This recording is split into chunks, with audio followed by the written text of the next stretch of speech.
Is it recording? It's showing recording. All right, perfect. All right, are we ready to give it a start? All right, cool stuff. But yeah, okay. Hello, everybody. My name is Tony, and I'm the Liberation Officer for Leicester Students Union. And today we're bringing you a podcast with three amazing, very fabulous people who will be joining us to talk about Black history and creating sort of a new world and building a new world and sharing all these different ideas and different concepts together. So I'm really pleased that they've all agreed to come and celebrate with us our campaign, We Are Black History. But yeah, without any further ado of me rambling for quite some time, let me just go through the list of our panelists and stuff. So hi, Larissa, would you like to introduce yourself? Hi, Tony. Thanks for the intro. As was just said, my name is Larissa and my pronouns are she, her, and I have the joy and privilege of being National President at NUS. Amazing, and TikTok Queen. Don't forget about that part. Yes, the respect on it. Thank you. Yes. Then we have the amazing Fope. Hi guys, thank you for the introduction, Tony, and thank you for having me. Yeah, I'm Fope. I was the past Black Students Officer for the National NUS Students, whoop whoop, and I'm currently a facilitator for Fearless Futures, and I do anti-oppression work and work with organizations to design inclusive workforces, and also sometimes I write. I would say Fope is a very nice writer, and they say very good things on Twitter. So if you want to learn about outboard things, follow Fope on Twitter. You'll know a couple of things. So then we have Taiwo. You want to introduce yourself? Hi everyone, I'm Taiwo. I'm the Community Liaison Officer at the Free Black University. I'm also a creative events organizer based in Leeds and a poet as well. Yeah, you should pick up your poems a little bit more. They're really good. I had a little bit of a browse. I saw the latest one, the C one, and I spent like a good 10 minutes trying to figure it out. I was like, okay, what does it mean? And I was like, yeah, I'll at some point I'll probably say what I understood from it, but it was quite interesting. But yeah, okay, cool stuff. If you would like to sort of say a fun fact about yourselves and stuff, I probably should have said this from the start when you were introducing yourselves, but besides the point, but feel free if you want to state a fun fact about yourself, I can start. Fun fact about me is, it's probably not that fun. I just posted about it 10 minutes ago on Twitter. I like video games very much. I grew up in video games, so I'm an avid gamer. We want to go next. It's not about me, but it's about NUS. So we now have a TikTok account for the National Union of Students. That's the app. Everybody go enjoy. And to be honest, if that's my legacy for NUS, then I am truly joyous, because that's what I really came here to do. So we stand, Defo, we stand. changing the NUS forever, Larissa. That's what we love to see. Who wants to say another fun fact? I can't think of anything. It's really stressing me out. Taiwo, do you want to go? Try to think of something. Yeah, I've got my go-to one. So I'm a twin, so I have a twin sister. But my dad was born on the same day as us, and a girlfriend I had in the past was also born on the same day. So that was wow. The world aligned in a funny way. Wow. Now, Fope, to put you on the spot. Oh God, this is actually really, really stressful. I can talk about my brother. I'll talk about my brother. I have a younger brother, he's 18, and he just started university at the University of Sheffield, and he's studying computer science, and he's a massive nerd. So that's my fun fact. Oh, that's nice. Yeah. That's good stuff. Isn't Sheffield the best SU in the... No, they win sorry? Leeds is. Leeds is. You know what? And I'm not being biased because I'm from Leeds. It's just this an actual fact. Sure. I feel like that's very biased, but I'm gonna stick with no comment. I have no. I was gonna as someone who used to work for all the unions, I'm not gonna. I have no allegiances. I have no favoritism here. Yeah, I'm just going by the rankings and stuff. But yeah, besides the point. We've discussed that enough. Let's go to the question, sort of. So what I wanted to ask for you all is an open question, is what does decolonization mean to you, and what are the problems with the term that we're seeing today?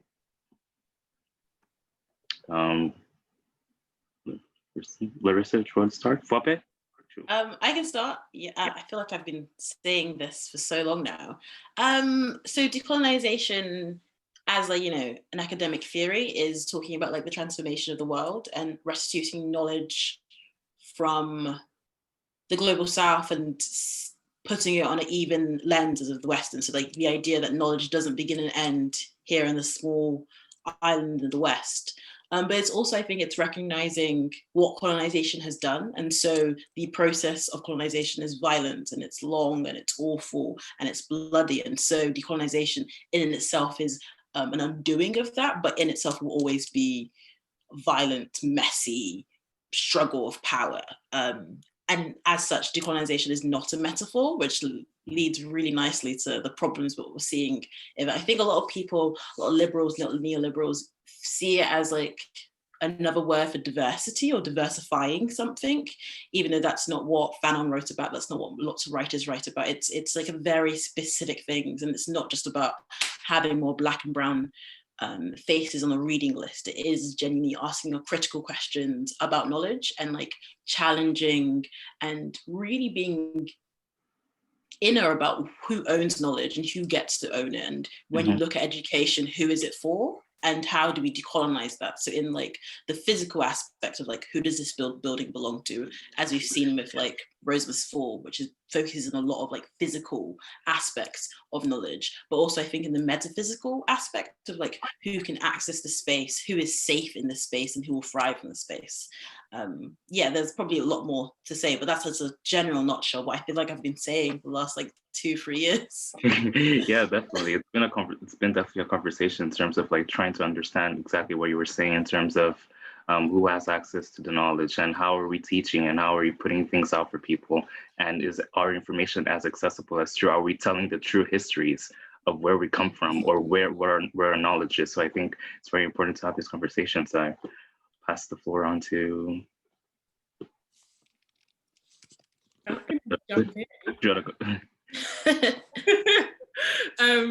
Yeah, no, I was gonna say I completely agree with Fope that there's these different, I feel like almost pillars of what decolonization is, and that's how I kind of structure it in my head. So there's a like decolonization from the perspective that universities are sites of knowledge production, which I feel like people talk about quite a lot. And then as Fope was saying, that like they're also sites of community and how that manifests in kind of the actual interrelationship, particularly when we're thinking about kind of the marketized university and the kind of inherently problematic management structure. And then I also feel like there's the university kind of in relation to everything else. So like, what are the kind of economic, social, political relationships of the university, and how do we decolonize in a way that's holistic in addressing like the impact of universities on, particularly the impact of universities on the global south, because many of these institutions are massive, and these economic relationships, particularly with their complicity in the arms trade and the climate crisis and all of these other things, needs to be interrogated as well. So that's, yeah, I'll just add that. That's a good addition in terms of thinking like broadly into what decolonization is. You mentioned like the climate strike and climate action, all these different places where we because usually when you speak about decolonization, or now that it's become like a buzzword, people just talk about just curriculum and small things here and there. But like what you mentioned in terms of like looking beyond into the global south, I think that's a very good point to bring in. I just wanted to clarify something whilst we're here. Fope, you mentioned Fanon. Can you clarify what that is? Oh, sorry. No.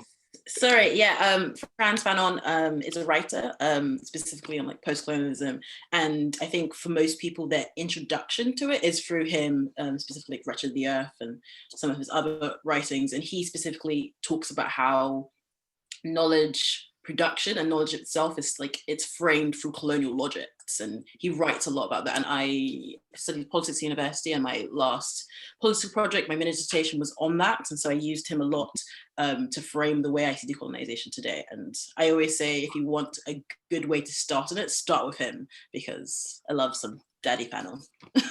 That's an amazing resource to be giving out to people. Yeah. I'll pick that up myself as well, Yeah.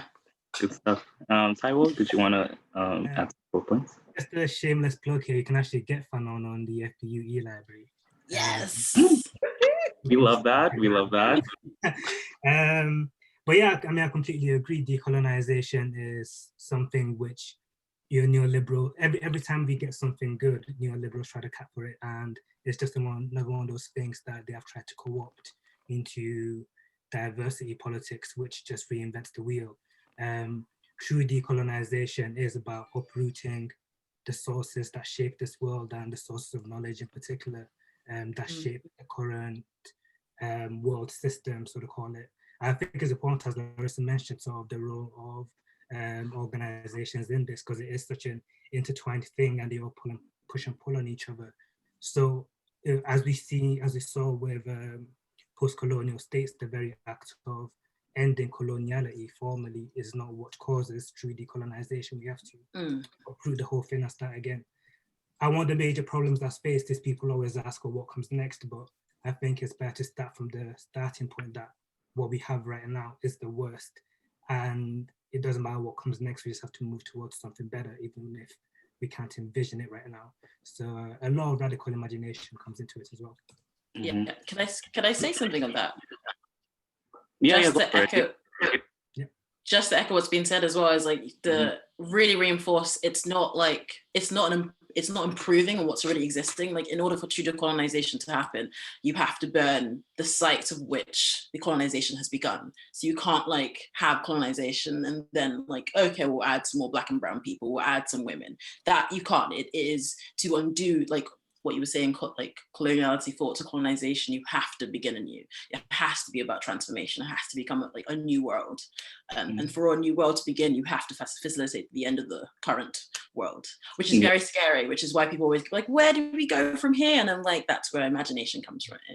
Yeah, I think those are two good points, and kind of lead very much into because this is something that universities do a lot. It's like, how can we look into how can we look further? How can we because then it becomes like the whole diversity politics and all these sort of things. And how do we stop universities sort of like co-opting the movement and trying to lead it somewhere where it doesn't necessarily need to be? Because you end up finding that a lot of the voices that should be represented within decolonization tend to be sort of oppressed and not at the forefront. So how do you tell universities that, you know what, take a step back?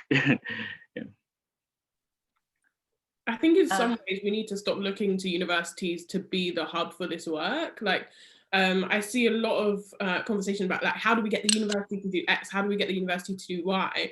And I almost feel like we should flip that on its head and be like, we need to focus on people-powered movements. And I say people-powered because I don't just mean students. I think this is a conversation that needs to happen between students, but also workers, because there are a lot of both academics but non-academic staff who need to be brought, or should have a space for this conversation.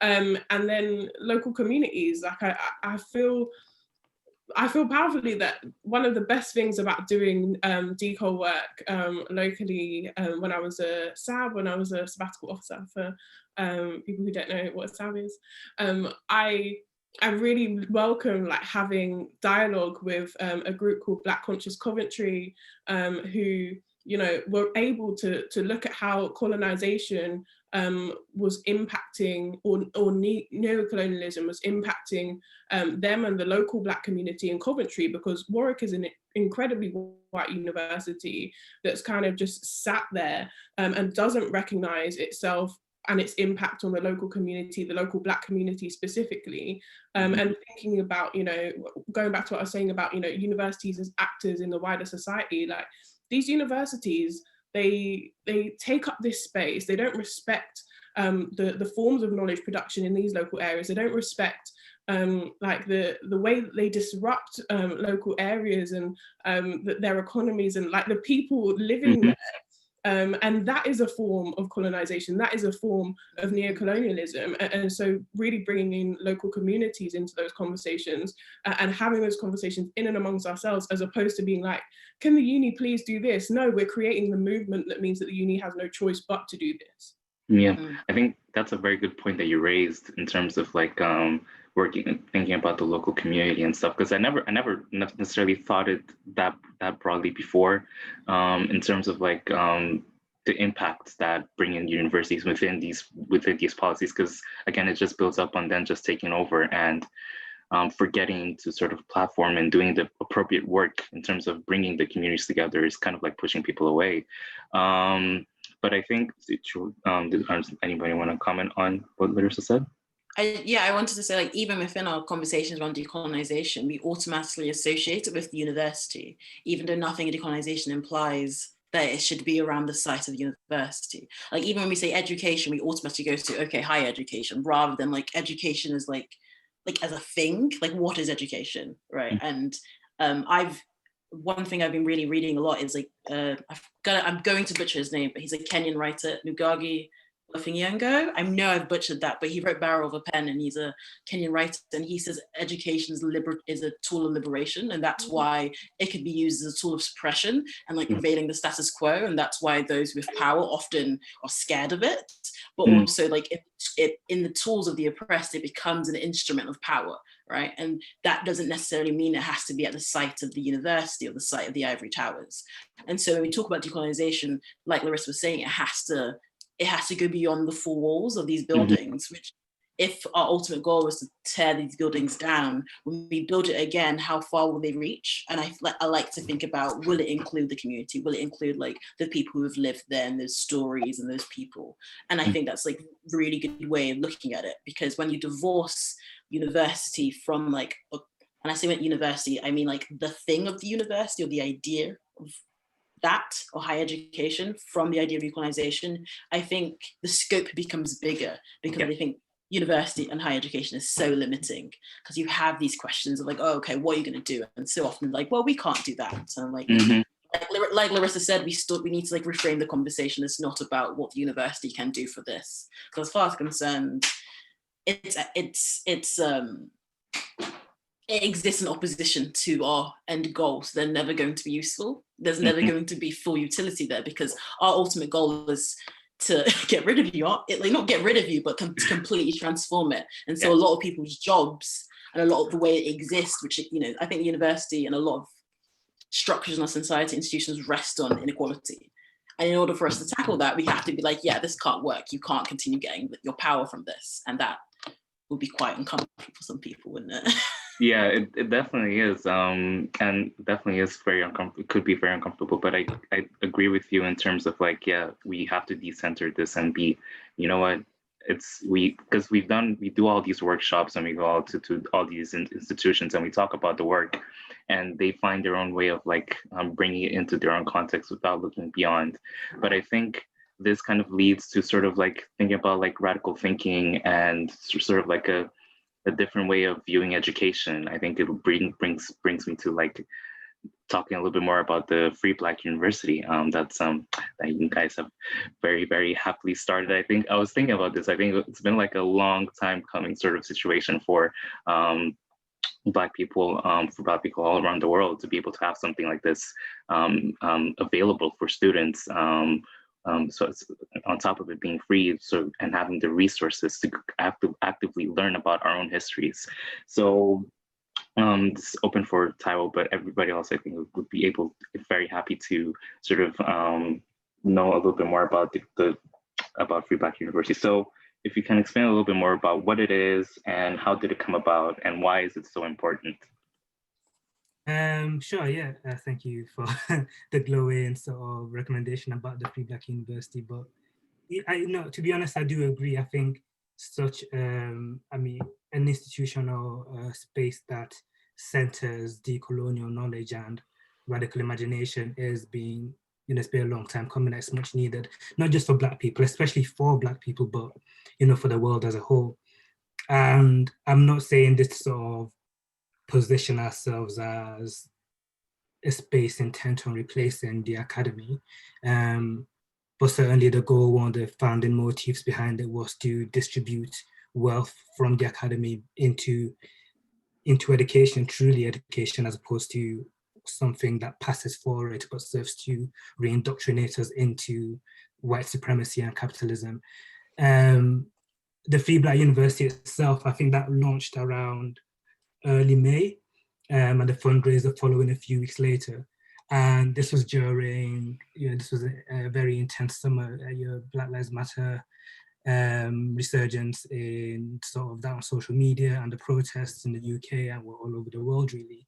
I think what we've just experienced being one of the biggest civil movements globally, even though short-lived, arguably, is still one of the biggest civil movements we've ever seen in history. And I'm not certain anything like it will follow in our lifetimes, but just from a spiritual sense for the Free Black University emerging from that, completely unrelated, but emerging at that time, it just seemed like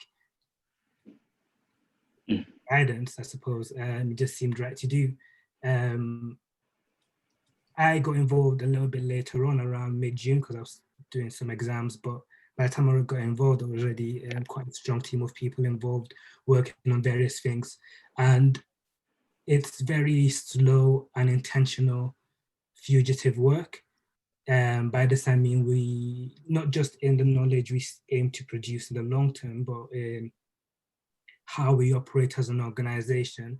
We try and practice, or we hope to try and practice, the act of personal decolonization within ourselves and how we live our lives, and also use that as guidance for the way in which the organization operates. So it's not an organization that we're trying to make to exist in a way that already exists, and certainly not in a way that the university currently exists. I think the term university is more of a placeholder, for lack of a better word. It's the closest resemblance to what this organization is and what it does. The free and the black part are obviously very true, because education should be free, and Black radical education is, or the Black radical tradition entirely, has been one of the biggest sources of of decolonization in history. So that's why those two things come together, free education and education as a source for liberation, as Fope said, and the importance of the Black queer radical tradition.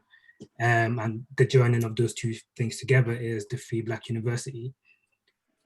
And like Fope said as well, the higher education sector is not the only space through which decolonization happens. It has to be symbiotic, like Larissa said, it has to be holistic. But because education is such a key cornerstone of decolonization, we are focusing currently, as one major area of our work, we're focusing on the higher education sector, and particularly the Russell Group universities and all these universities on a ivory tower that hold all their wealth and hoard all the knowledge that maintains and strengthens everything we demand is wrong with the way we live and the way the world exists. So that's a rough sort of breakdown of it. I hope that makes sense a bit. Larissa, if there's anything you want to add, because I think you know quite a lot about it as well. Yeah, sorry, I should have mentioned in my intro, obviously I'm also have the joy of being on the team at a Free Black Uni, and I would just say, going back to what Ty was saying about this also being a personal process for everyone on the team, like it really is transformative being on this team. Like I feel like I'm investing time and energy and all of these things in radical reimagination constantly, and it literally speaks to what Fope was saying about education being liberation, because when we're in that space and we're talking about things and reimagining things and creating things that feel so out of bounds in the kind of constructs of what we know to be the university or what we know to be education as it stands, I'm like, wow, there is so much more for us. There is so much more for us, and that is just wildly exciting. Mm-hmm.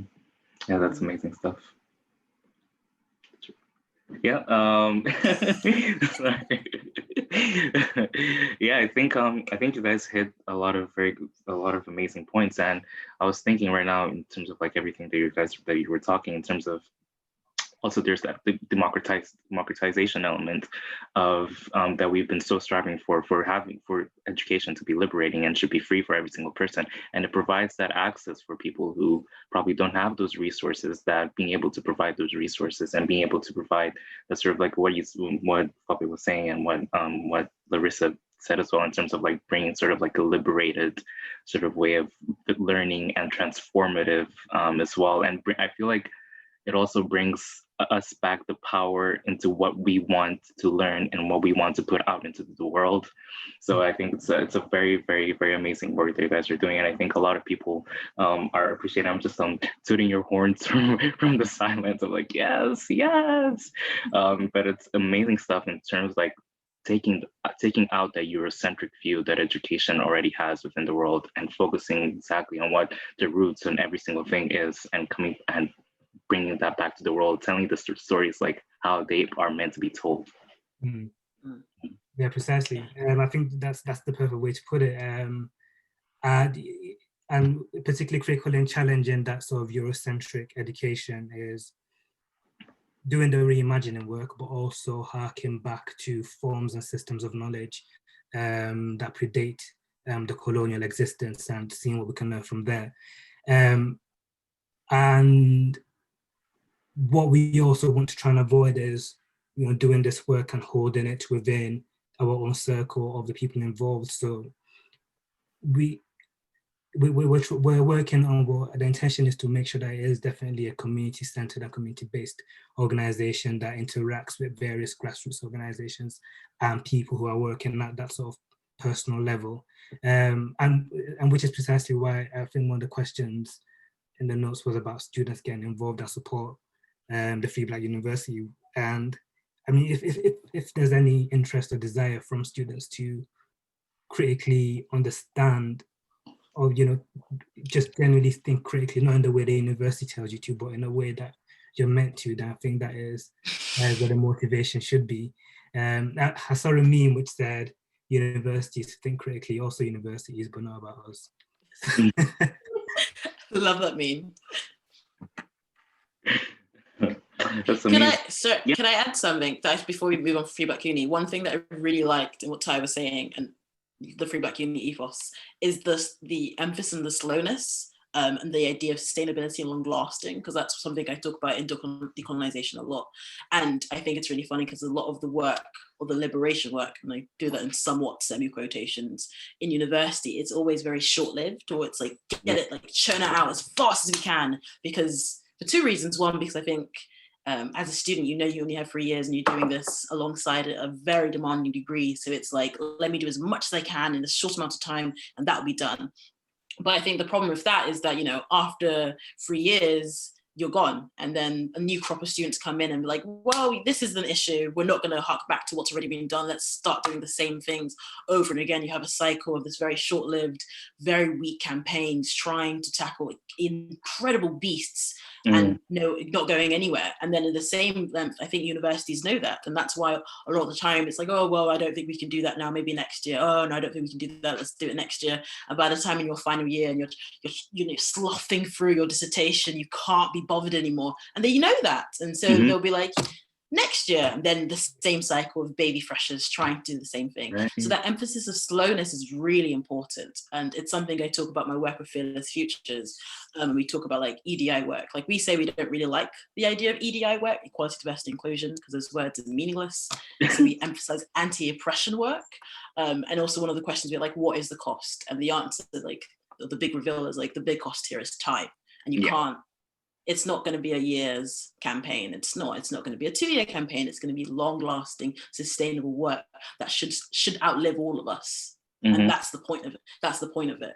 And that's hard for multiple things, because time also means financial cost. Financial cost also means funds and resources. But I also think it means sacrificing the ego, so that you're not the one who's like named on this campaign, or will the freshers remember you? Will your name be in a footnote to someone's book? And a lot of time it won't be, and you need to like divorce that. But that's really hard for a lot of people, and something I've noticed in the student movement. So yeah.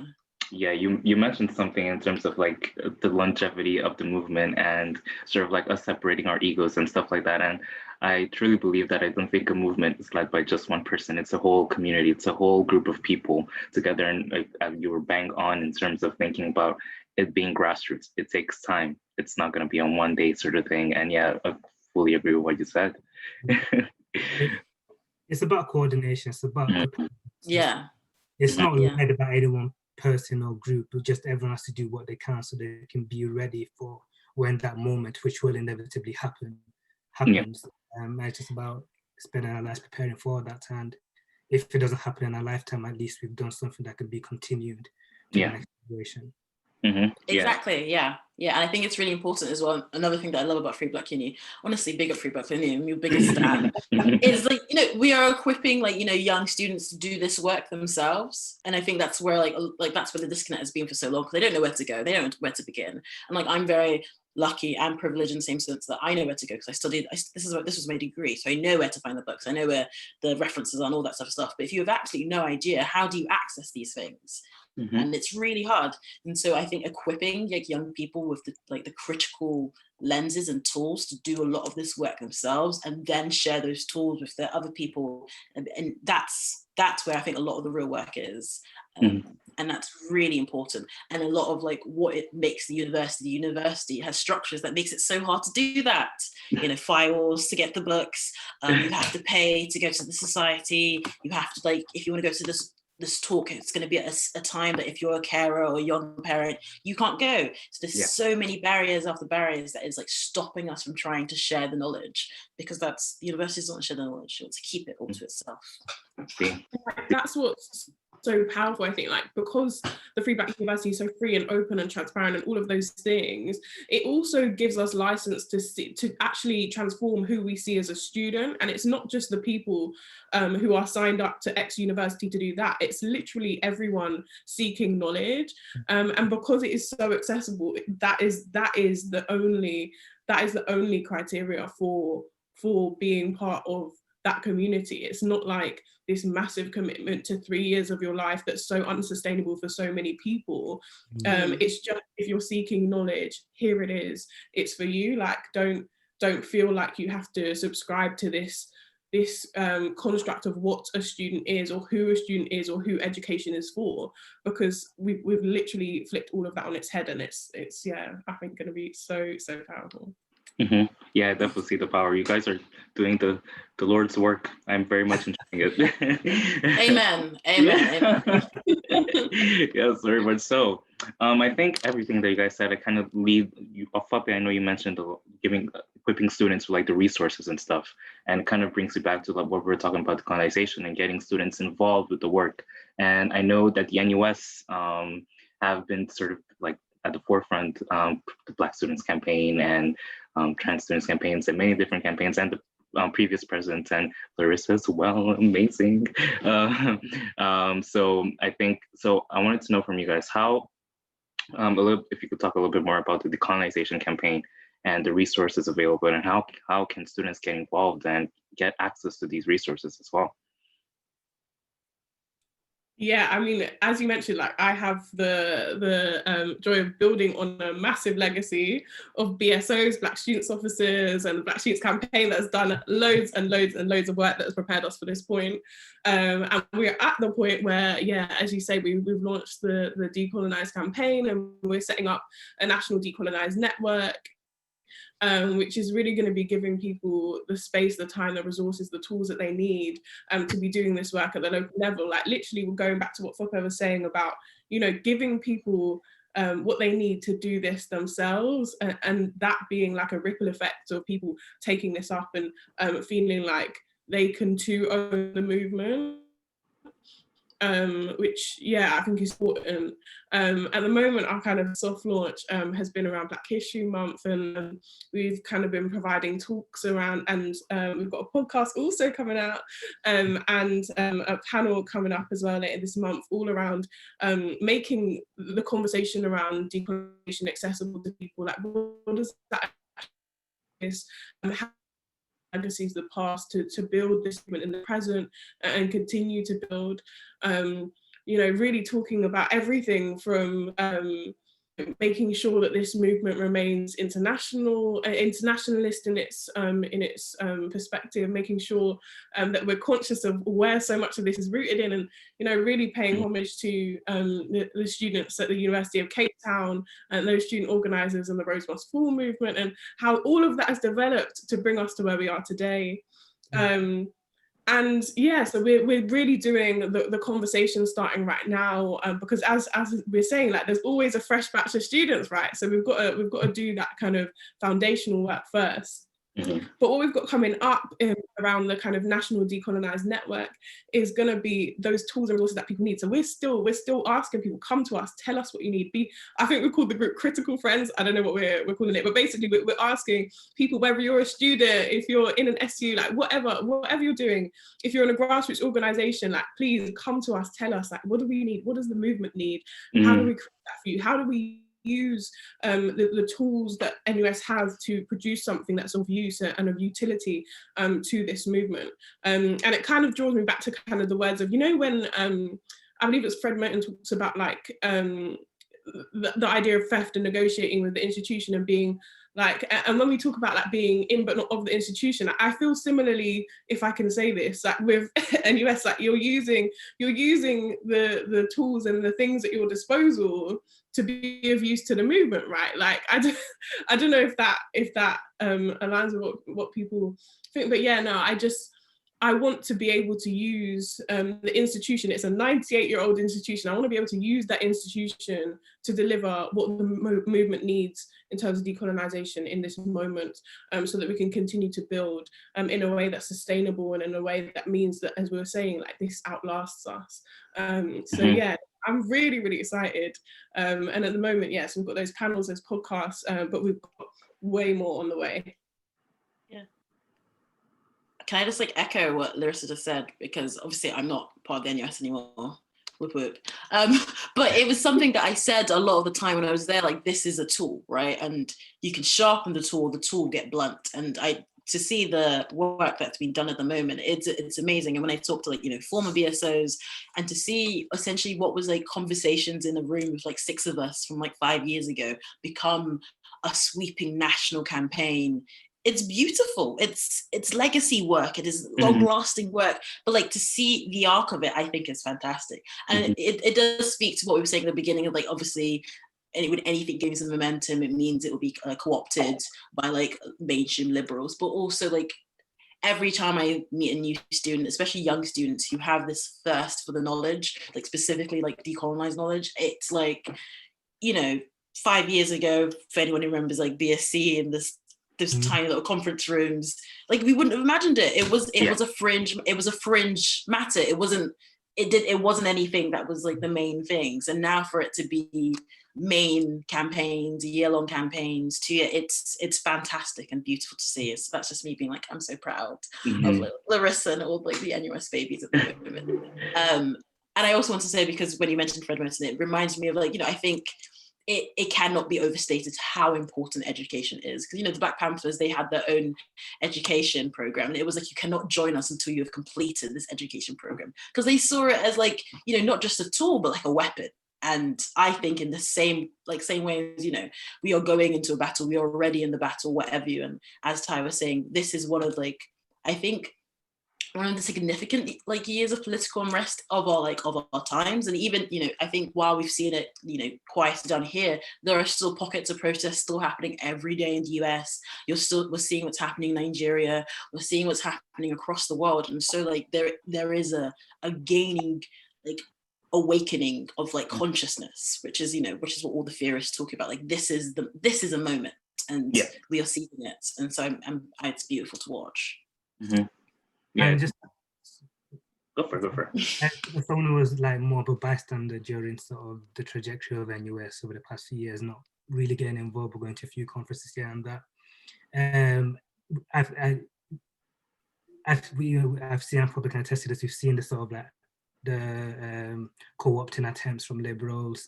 We've seen the BSOs and the campaign itself get slandered by people completely uninvolved in NUS, but thinking they have a say in it, and particularly having a gripe with the Black Students Campaign purely because it was people kind of meeting together to talk about the academy.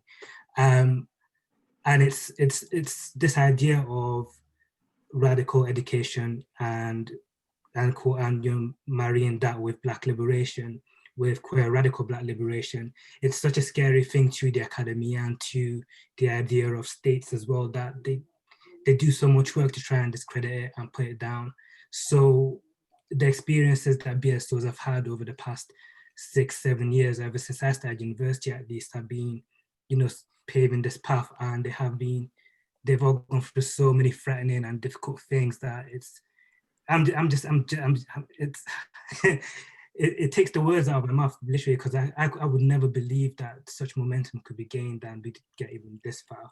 Even though knowing that there's so much work to be done, so much more to be done, and that it's lifetimes of work, even though knowing all that, I just have to revel in the few yards of progress we've made, because those are very, very important yards. And we're gaining momentum towards the tipping point, and yeah. Yeah. Yeah, it's definitely amazing stuff to see in terms of like how the campaign has built over the past couple of years, and how much people have adhered to it, and now we're starting to incorporate it, and how we're shaping it ourselves, and we're taking ownership of what decolonization should look like and what it means for us as well. It's definitely amazing work that's being done by the NUS, by Free Black University. You guys have been doing good stuff. Shout out to the SUs as well that are there doing the good work, students on the ground, lecturers and stuff, sharing this information and trying to make education a sort of like an empowering, enriched experience for a lot of different people and students. But Taiwo, you mentioned something in terms of like when I'm gonna get somewhere in terms of how Free Black University started, sort of around the same time as the Black Lives Matter movement sort of started as well. And there's this momentum that's going on at the moment as well that we were discussing at the moment. But I guess the discussion is open for everybody, because I thought it'd be good to pick it up on how we celebrate sort of Black history and all these different things, and how we've been doing it for quite some time, and we've been doing sort of protests regarding Black Lives Matter, BLM, Black trans lives for quite some time as well. Want to know from you, like, what has got people to this tipping point, and how can we sort of celebrate? How can we go beyond celebrating Black history in more than just 1 month? How does it look beyond that? It's an open. Yeah, I think it's difficult. I think only liberals really celebrate Black History once a year. I think for Black History Month is important, because even for me as well, when I was in university, it was one of the areas through which I first began getting aware or interested in Black identity and history. But I mean, every day of the year, I'm sort of listening to the music, reading the books, reading about my heritage. Well, not every day, I'm trying to do as much as possible. I think it's important to just sort of see Black history as a signifier of the shoulders upon which we stand, and, understand how fighting for that and just the implementation of that as sort of an annual tradition now was the result of radical activism. And then, instead of trying to grow Black History Month, we should look at the forces that built Black History Month and try and learn from them and see what can we build within our generation that emulates that same desire for the advancement and the protection of Black identity, and whatever that may mean for which individual community.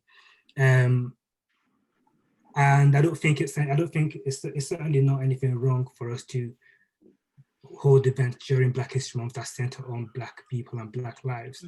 And anyone who says to us or to anyone else that we should reserve that for a Black History Month campaign is, I would say, that's a very anti-Black thing to do. I think the challenge for young people, or for students in particular who are involved in unions, from my personal experience, is trying to continue that conversation after Black History Month, trying to get their unions or their universities to start the campaign planning in July so that they can deliver a half-good Black History Month.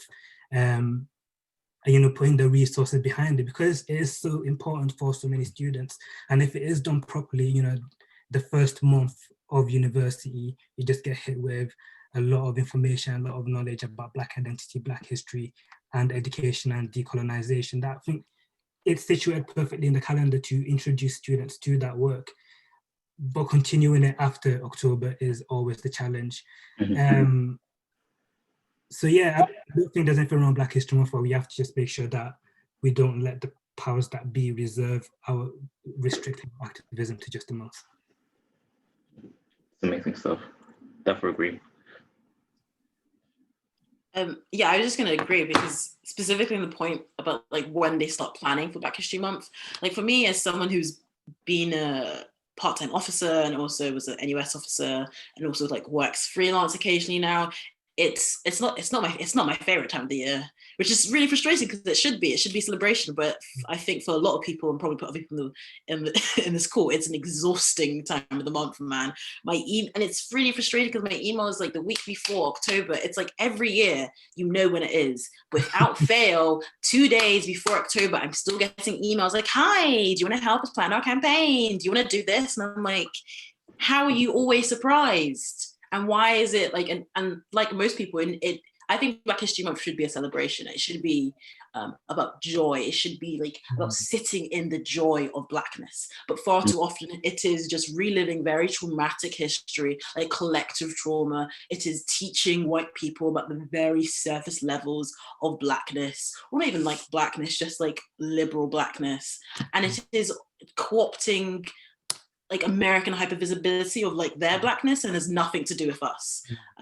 And by the time we get to the end of the month, a lot of the people who are doing so much of the work we want to be seeing are so exhausted, and the hope for the rest of the year is dashed, because like, who wants to continue doing that? And one question I do always ask of like the white people in the room is like, is this going to be the only thing you go to this year about race? Let alone Blackness, is this going to be your only thing? Because if it is, you can leave now, because you're not helping us.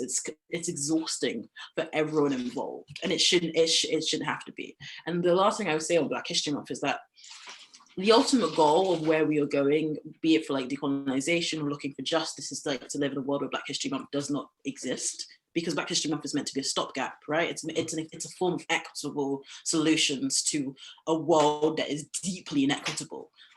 And so we want to live in a world where we don't need a Black History Month, but the fact that we need it so badly and all we are doing is just milling on and doing nothing to change the status quo just makes me think, okay, then who is Black History Month for then? Because more often than not, I think it's not really for us, is it? Is it? I mean, I'm sorry. Like, I don't know if you saw the BBC programming of Black History Month stuff. Most of the stuff, first of all, was about Americans, and also still at 11 p.m. at night. Who's watching that? Who's watching it? And it's always like trauma porn as well, like just so much of enslaved peoples or people dying, or documentaries involving lots of Black death, and they call it like the Netflix BHM special is. Oh God, it's just so deeply like traumatic, but it's just so deeply sadness that I think there's this very one-dimensional understanding of Blackness, and it is just violence, it is trauma, it is pain, it is criminality, it is slavery.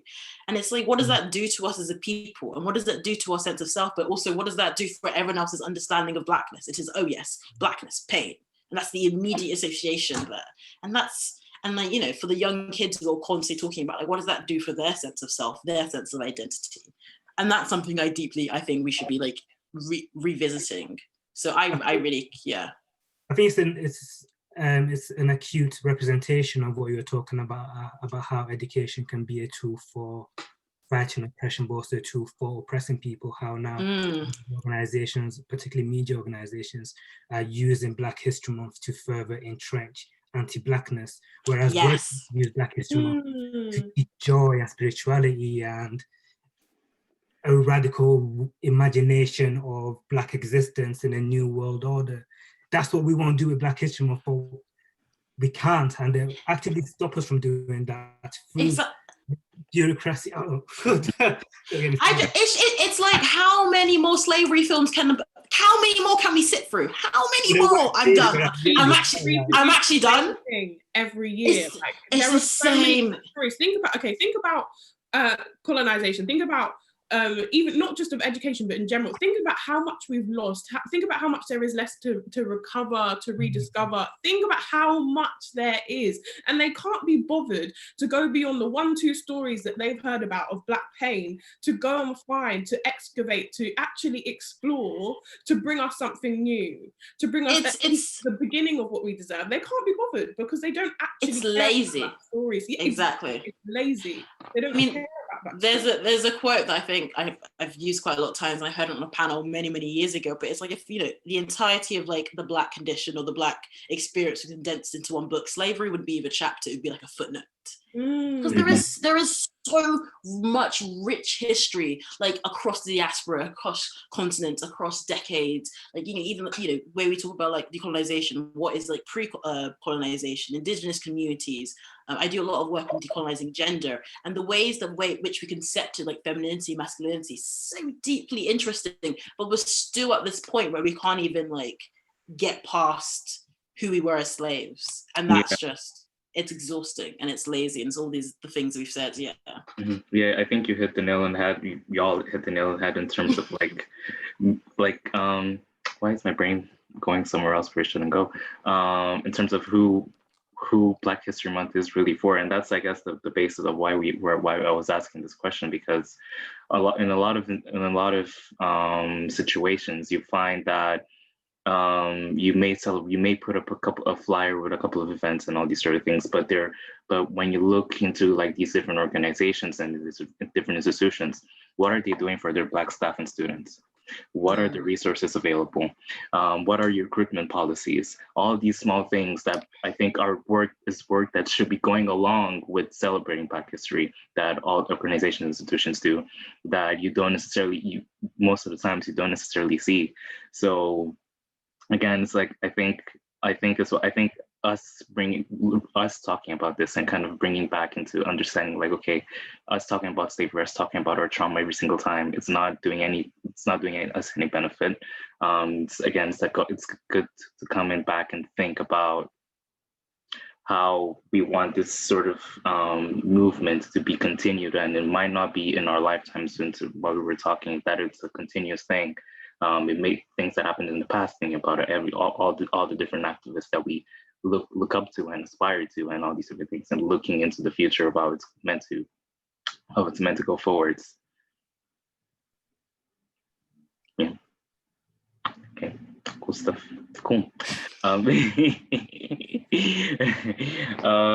yeah, I'd sort of like to round things off a little bit. Not really, but just to have like a small cute conversation.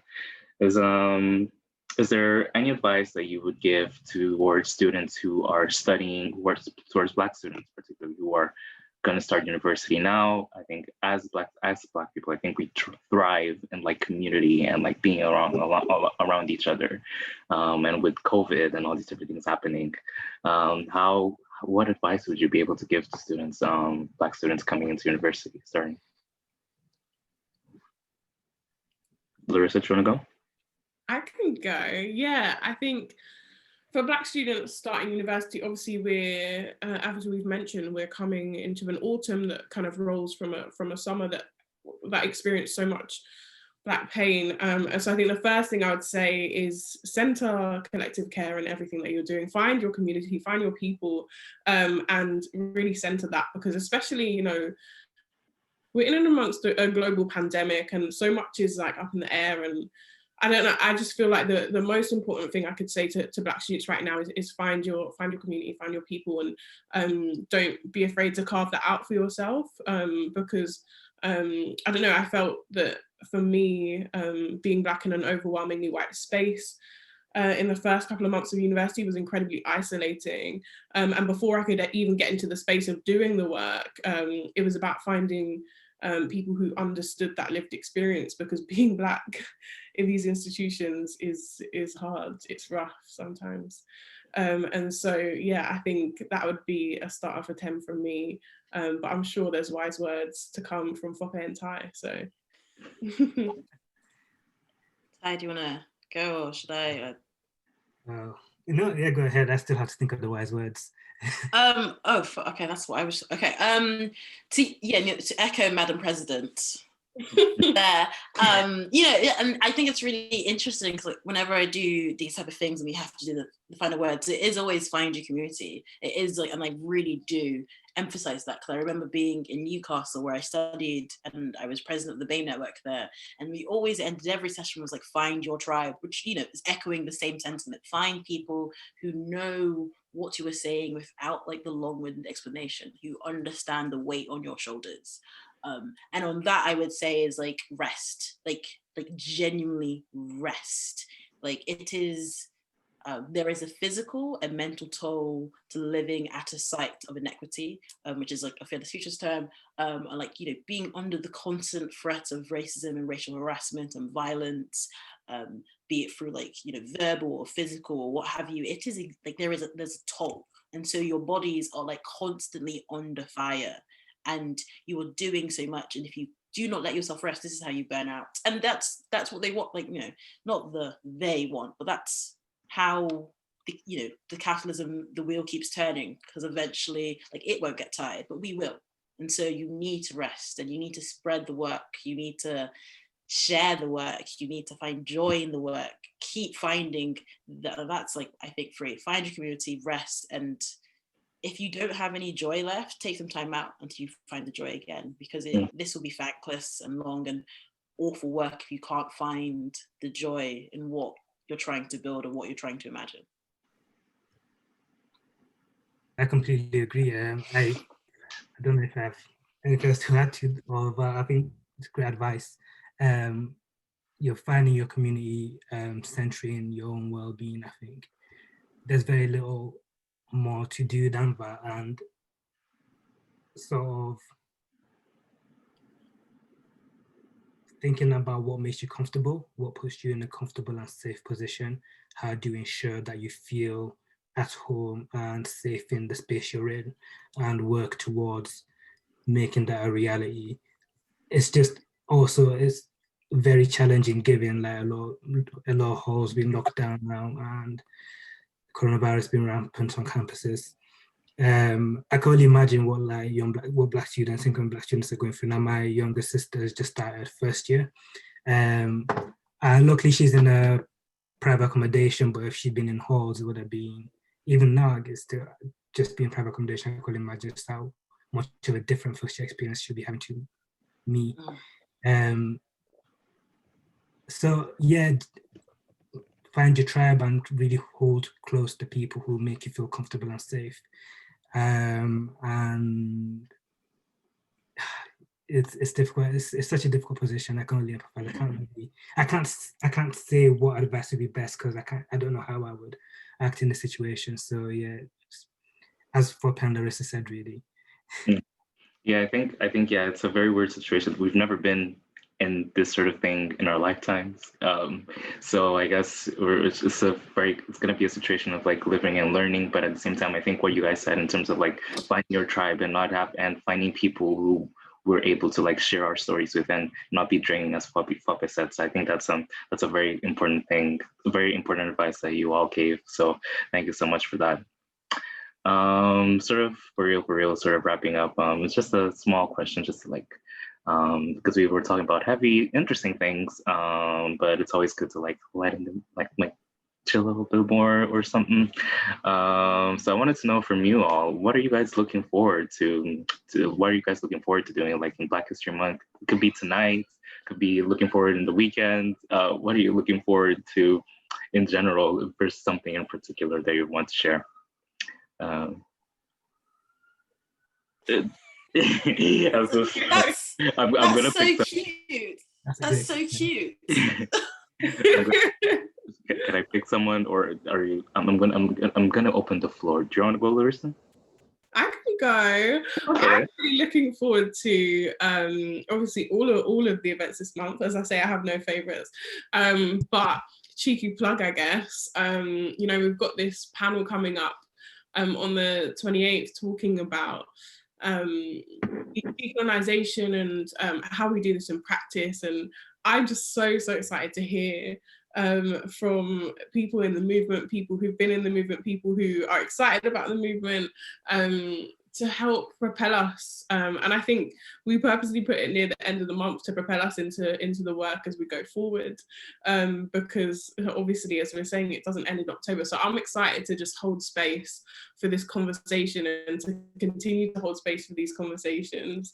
And I genuinely feel so much joy listening to people talk about how we're going to continue to build this, and like people Fope, Tai, you're reflecting on like how you've seen the arc of where we've come, and like I'm excited to look at the arc of where we're going, and like I just think it's beautiful, and I'm so excited, and it brings me a lot of joy. So that's what I'm excited for.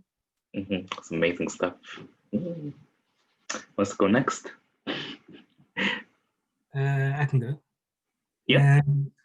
I'm looking forward to, I mean, it's hoodie season, so it's one of my favorite times of the year. So I'm already having a great time. Except there's nowhere to go in my hoodie, so I just walk around the house. In terms of Black History Month, so I run Arts Collective in Leeds, and we're starting to do events again for the first time. So we have our first event next week, Friday. So I'm looking forward to that. It's called Sit With Your Chest, if anyone's interested. It's a poetry night. And I'm also looking forward to some of the stuff we're doing at the Free Black University. We've got a journal in development. I'm not sure if I could announce that. Oh, well, it's announced now. So there's a journal in development. I've heard from the editors some of the stuff that's going into it, and it looks super dope. And we're sort of really trying to set the intentions around the next phase of our work. There's been a bit of planning happening and a bit of thinking and meditating about the future as well. So I'm just sort of really excited to see what we manifest. Not just the FPU, but sort of everyone who is working on decolonization in general. It's just, I'm excited to see how that all manifests in the next few months and years. Thank you. Amazing. I guess it's my turn. I guess I'm, to focus on the idea of rest, I'm really excited to rest this month, but specifically as I rediscover like the joy of learning and education. And as I graduated last year and I went straight into working for the NUS, and so I've been slowly like clawing my way back into reading again, and so I'm very excited. I've bought so many books. Have I read any of them? Some. And so I'm very excited to start 2 books. One is Love in Color by Bolu Babala. Amazing. It's beautiful. I love a bit of romance, but also I think there's an article written by Kende Andrews today focusing on Layla Howe, who was from the Black British Panthers. And it reminded me because she was our key speaker at the last ever, hopefully not, Black Students Winter Conference. And I have a copy of the Race Today anthology that she edited, and it includes contributions from her late husband, Darkest Howe. And I've got a signed copy, and it's been sitting in my room for months now, and I'm excited to dive into it again, specifically from like the Black British context. So yeah. These are very wholesome, good things that you guys are looking forward to. I'm just looking forward to dinner. That's I didn't know we could say that. I'm excited to a glass of wine as well then. Amazing stuff. Again, it's sad that we have to wrap it up. But it's been a very good conversation that we had. You three are just amazing. Even here, I was just learning a couple of things, and I kept on taking notes. I'm like, okay, learning a couple of things. So I think it's very transformative work that all of you are doing.